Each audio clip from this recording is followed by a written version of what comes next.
Sandi juga menyatakan dirinya mengikuti perkembangan wisata halal yang kini dikembangkan di sejumlah negara seperti Thailand, Jepang, dan Korea Selatan. Ia dilantik atau ditunjuk menjadi Menteri Pariwisata dan Ekonomi Kreatif. Tiba-tiba dia mengatakan bahwa dia mendapatkan mandat dari Wakil Presiden untuk mengembangkan wisata halal dan wisata religi. Konsep-konsep daripada ekonomi syariah, pariwisata halal itu Yai Ma'ruf yang mengajarkan kita semua.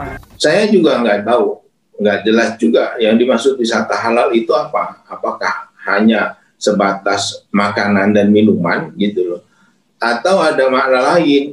Sebagai negara Muslim, ya sebenarnya bagi kita punya satu potensi besar untuk wisata halal, ya. Wisata religi tidak berkonotasi hanya wisata religi Islam. Wisata halal ini sebenarnya well adapted untuk semuanya dan sebenarnya tidak akan merugikan siapapun juga. Contohnya di Bali atau di Tengger itu adalah wisata religi untuk agama Hindu, di Borobudur untuk agama Buddha, di Sendang Songo itu untuk Katolik, di Kristen ada lagi, kemudian Konghucu juga punya wihara-wihara. Kalau Sandi bilang kan halal itu bersih, ya semua tempat wisata juga bersih. Kenapa harus ditulis halal gitu? Dalam pandangan Islam adalah salah satunya adalah mengenai kebersihan, kesehatan dan sebagainya.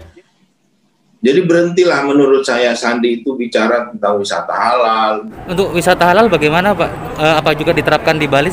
Soalnya jadi perbincangan. Orang udah bicara wisata ke bulan, misalnya wisata ke Mars gitu loh. Kita kok masih berdebat soal wisata halal? Tapi kalau untuk wisatawan luar negeri, seberapa besar sih orang-orang yang dari negara Muslim datang ke Indonesia dibandingkan oleh negara-negara yang lain, Australia, Amerika, Jepang, China, Eropa dan sebagainya untuk datang ke Indonesia? Syarat-syarat Islami misalnya untuk hotel, bahwa mereka tentu saja harus memiliki fasilitas yang lebih katakanlah lebih Islami dibanding yang lain. Ya contoh misalnya abdas, mereka harus ada tempat duduk di setiap kamar, kemudian harus menyediakan mukena ya dan sajadah dan sebagainya lah ya.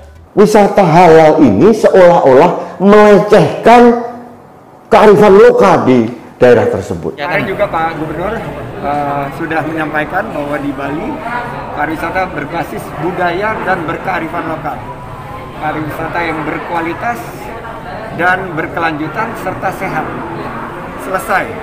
Tempat wisata itu adalah wilayah publik yang tidak boleh disekat-sekat oleh oleh istilah agama, kemudian suku dan apapun ya. Jadi ini akan menyakiti kearifan penduduk lokal. Artinya nggak ada wisata halal untuk di Bali. Jadi begini, serahkan semuanya kepada Pak Gubernur dan Wakil Pemerintah daerah.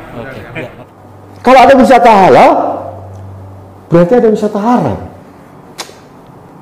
Kita mengalami kemunduran yang luar biasa.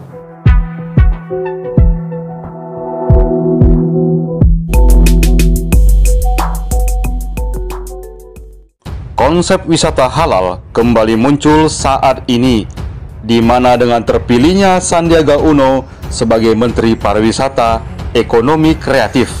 Hal ini sangat serius, di mana seperti kita ketahui, Sandiaga Uno sangat gencar mencanangkan konsep ini pada pemilihan presiden pada tahun 2019 yang lalu. Terpilihnya Sandiaga Uno menjadi momok di mana ide tersebut kembali diisukan. Sebelumnya, konsep wisata halal ini sudah beberapa kali terjadi di wilayah-wilayah Indonesia, seperti di Labuan Bajo, NTT, di Tanah Toraja, di Kabupaten Samosir atau wilayah Danau Toba, dan daerah yang paling keras menolak konsep ini adalah Bali. Di tahun 2015, Bali pernah mau dibuat menjadi desa syariah, tapi Bali memberontak dan menolak konsep ini karena tidak sesuai warisan budaya leluhur yang sudah berjalan berabad-abad lamanya, dan akhirnya konsep ini batal.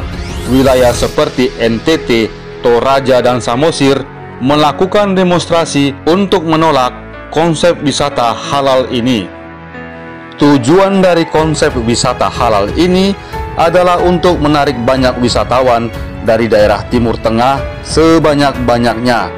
Namun yang menjadi pertanyaan adalah kenapa harus menarik wisatawan yang hanya dari daerah Timur Tengah saja, sementara wisatawan Eropa, Amerika, dan Asia saja juga belum maksimal didatangkan. Konsep wisata halal ini bisa dikatakan merendahkan leluhur yang sudah berabad-abad lamanya dilakukan, seperti contoh pada pesta adat Batak, yaitu pesta kelahiran, pesta perkawinan, kematian, dan pesta acara lainnya identik dengan penggunaan hewan babi. Dan itu sudah menjadi turun-temurun. Jika konsep wisata halal ini diterapkan, maka warisan leluhur tersebut sudah berbeda dan berangsur-angsur akan hilang. Hal ini tidak sesuai dengan konsep pada Pancasila, yaitu Kebineka Tunggal Ikaan. Yang menjadi pertanyaan besar bagi kita adalah, mengapa harus ada konsep wisata halal di daerah wisata yang mayoritas penduduknya non-muslim seperti di Bali, NTT, Toraja, dan Samosir? Mengapa agama menjadi acuan untuk meningkatkan potensi budaya? Bukankah selama ini wisata tetap tumbuh tanpa adanya label agama? Mengapa agama dijadikan tolak ukur kearifan lokal dan warisan budaya leluhur yang sudah dilakukan berabad-abad lamanya? Indonesia berdiri bukan dari satu agama saja, tetapi dari beberapa agama yang bersatu padu membuat Indonesia bisa kokoh menjadi satu kesatuan Indonesia. Agama tidak bisa dijadikan tolak ukur untuk mengubah warisan leluhur yang sudah berabad-abad lamanya.